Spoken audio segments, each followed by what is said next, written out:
नमस्कार, स्वागत है आपका द नॉलेज शो में और मैं हूं आपके साथ प्रिंस यादव।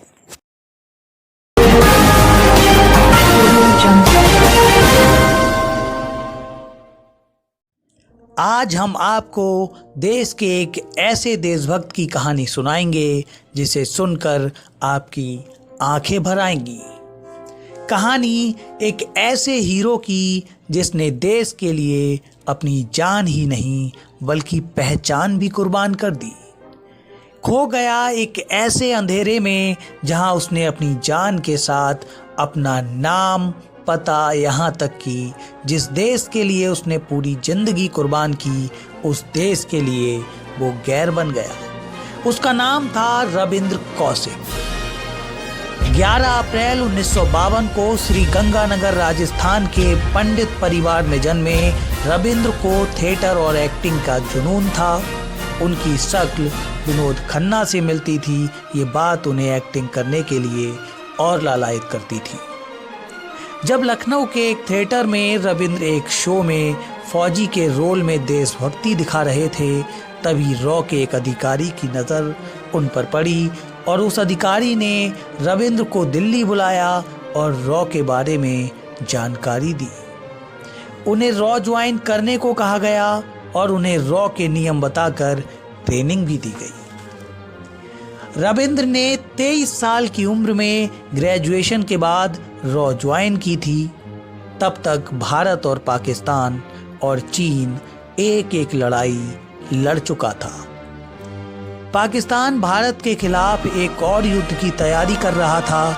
जब भारतीय सेना को इसकी भनक लगी तो साल 1975 में कौशिक को भारतीय जासूस के तौर पर खुफिया मिशन के लिए पाकिस्तान भेजा गया और वहां उन्हें नबी अहमद शेख का नाम दिया गया था। पाकिस्तान पहुंचकर कौशिक ने कराची के लॉ कॉलेज में दाखिला लिया और कानून में स्नातक किया। इसके बाद पाकिस्तान सेना में कौशिक शामिल हो गए और मेजर की रैंक तक पहुंच गए। लेकिन पाकिस्तान सेना को कभी ये एहसास न हुआ कि उनके बीच एक भारतीय जासूस काम कर रहा था। कौशिक को वहां एक पाकिस्तानी आर्मी अफसर की लड़की अमानत से प्यार हो गया। दोनों ने शादी कर ली और उनके एक बेटा हुआ जिसका नाम था अरीब। कौशिक ने अपनी जिंदगी के 25 साल अपने घर और देश से बाहर गुजारे।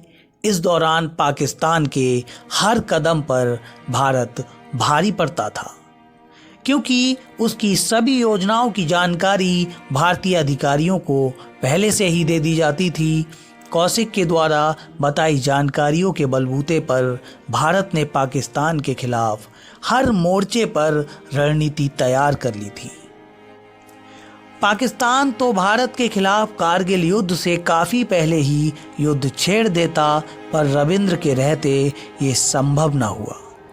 केवल एक आदमी ने पाकिस्तान को खोखला कर दिया था।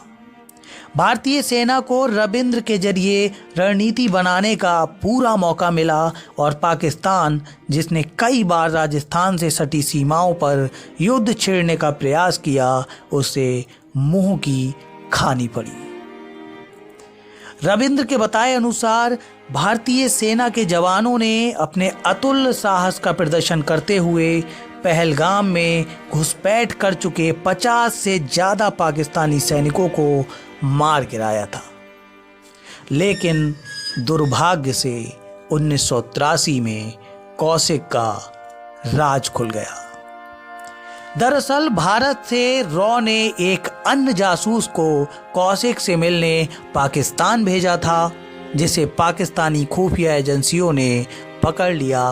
पूछताछ के दौरान इस जासूस ने अपने इरादों के बारे में साफ साफ बता दिया और साथ ही कौशिक की पहचान को भी उजागर कर दिया। हालांकि रविंद्र ने किसी तरह भागकर खुद को बचाने के लिए भारत सरकार से अपील की, पर सच्चाई सामने आने के बाद तत्कालीन इंदिरा गांधी सरकार ने उसे भारत वापस लाने में कोई भी रुचि नहीं दिखाई। बाद में उन्हें पाकिस्तान में ही पकड़ लिया गया और जेल में डालकर उन पर तमाम तरह के मुकदमे चलाए गए। कौशिक को काफ़ी लालच दिया गया कि अगर वो भारतीय सरकार से जुड़ी गोपनीय जानकारी दें तो उन्हें छोड़ दिया जाएगा, लेकिन कौशिक ने अपना मुंह नहीं खोला। इस पर कौशिक को भयंकर टॉर्चर भी किया गया। फिर पाकिस्तान में कौशिक को 1985 में मौत की सज़ा सुनाई गई, जिसे बाद में उम्र कैद में तब्दील कर दिया गया। कौशिक को मियाँ वाली जेल में रखा गया और वहीं टीबी और दिल का दौरा पड़ जाने से उनकी मौत हो गई। 21 नवंबर 2001 को लखपत जेल में पाकिस्तान में ही जेल के पीछे रविंद्र को दफना दिया गया। भारत सरकार ने भारत में मौजूद कौशिक से संबंधित सभी रिकॉर्ड मिटा दिए और रॉ को धमकी दी गई कि अपना मुंह बंद रखें। कौशिक के परिवार को मुश्किलों में ढकेल दिया गया। इसलिए ये बात बहुत कम ही लोगों को पता है कि पाकिस्तान के साथ हुई लड़ाइयों का असली हीरो रविंद्र कौशिक है और भारत का ये सच्चा सपूत हमेशा के लिए गुमनामी के अंधेरे में खो गया। एक था टाइगर फिल्म रविंदर के जीवन पर ही आधारित है। जब इस फिल्म का निर्माण हो रहा था तो मनमोहन सरकार के भारी दखल के बाद इसकी स्क्रिप्ट में फेरबदल किया गया। रविंद्र ने मरने के 3 दिन पहले अपने घर वालों को एक पत्र लिखा था। उसमें लिखा था कि मेरे देशभक्ति का सिला मुझे मेरे देश ने इस प्रकार दिया है। अब मैं किसी काम का नहीं रहा, इसलिए मुझे यहाँ सड़ने को छोड़ दिया है। तो दोस्तों, वीडियो अगर अच्छी लगे तो लाइक करें, चैनल को सब्सक्राइब ज़रूर करें और कमेंट्स करके हमें ज़रूर बताएं कि सच्चे सपूत की कहानी को आप कैसे देखते हैं। जय हिंद।